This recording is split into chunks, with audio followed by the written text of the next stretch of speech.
Friends, how are you? ఈరోజు మనము ఆరా గురించి తెలుసుకుందాం.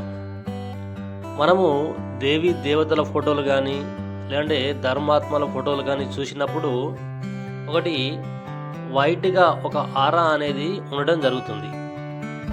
అది ఓన్లీ దేవతలకే ఉంటుందా అంటే ప్రతి ఒక్కరికి ఆరా అనేది ఉంటుంది. అది ఆరా ఎంత ఉంటే వాళ్ళు అంత ఎనర్జీగా ఉన్నారని అర్థం. ఈ ఆరా ఎవరికి ఉంటుంది, దీనివల్ల బెనిఫిట్స్ ఏంటో తెలుసుకుందాం. ఎవరి మనసు అయితే స్వచ్ఛంగా, శాంతంగా, ప్రశాంతంగా, మంచి ఆలోచనలతో ఉంటుందో వారికి వారి యొక్క ఆరా అనేది ఎక్కువగా ఉంటుంది.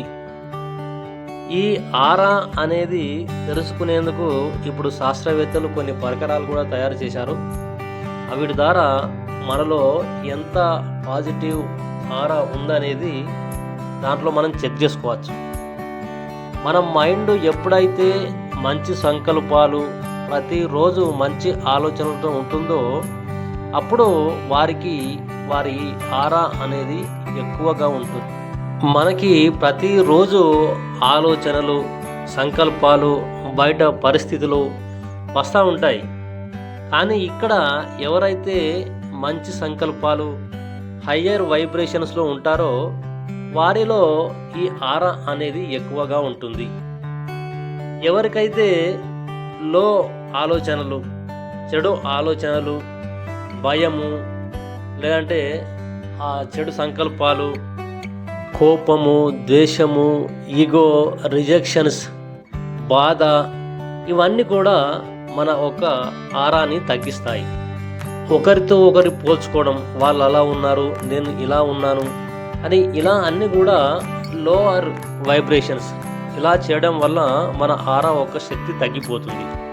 ఒకటి యోగి జీవితము, ఒకటి భోగి జీవితం. అంటే యోగి జీవితము అంటే వీళ్ళు సన్యాసులుగా ఉండడం కాదు, మనము మన ఫ్యామిలీతో ఉంటూనే ఒక ధ్యానంలో ఉండడం, అంటే ఒక జాగృతిలో ఉండడం. యోగి అనే వ్యక్తి ఎవరైతే ఉన్నారో అతనికి ప్రాబ్లమ్స్ రావని కాదు, అతను ఏ పని చేసినా కూడా శాంతంగా, ప్రశాంతంగా చేస్తూ ఉంటాడు. అదే భోగి వ్యక్తి బాధతో, భయంతో, ఏమవుతుందో ఏమో అని ఒక ఆందోళనతో చేస్తూ ఉంటాడు. అందుకని మనము మన జీవితాన్ని యోగి జీవితంగా జీవించడం వల్ల మనలో సంతోషం, శాంతి అనేటివి ఉంటాయి. మీరు మార్నింగ్ వైట్ డ్రెస్ వేసుకొని బయటికి వెళ్ళారు, మళ్ళీ సాయంత్రం వచ్చే వరకు మీ వైట్ డ్రెస్సు అలాగే వైట్గా ఉంటుందా? ఉండొచ్చు, ఉండకపోవచ్చు. మనం ఎక్కడ కూర్చుంటున్నాం, ఎక్కడ తిరుగుతున్నాం అనే దానిపైన ఉంటుంది. అదే మనము దాన్ని వైట్గానే ఉంచాలి, ఎలాంటి మరకలు అంటకూడదు అనే ఒక ఎరకతో ఉన్నామనుకోండి, చాలా జాగ్రత్తగా ఉంటాం. అదే మనం బ్లాక్ డ్రెస్ వేసుకున్నాం అనుకోండి, దాన్ని మనం పట్టించుకొని సమాజం మొత్తం ఇలాగే ఉంది, మనం ఎలా ఉంటే ఏంటిది అని అనుకుంటాం అన్నట్టు.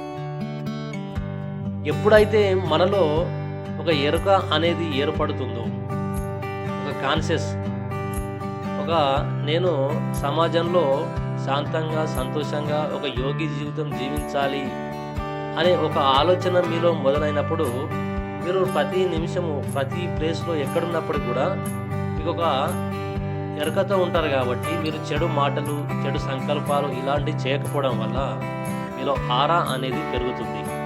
మీలో ఆరా పెరగాలి అంటే ఏం చేయాలి అంటే పాజిటివ్ ఆలోచనలు, పాజిటివ్ సంకల్పాలు, మనం ఏ పని చేసినా కూడా పాజిటివ్గా ఉండాలి.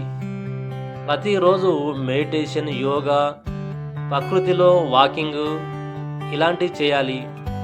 దుఃఖము, బాధ, ఈర్ష, ద్వేషము ఇలాంటివి పెట్టుకోకూడదు.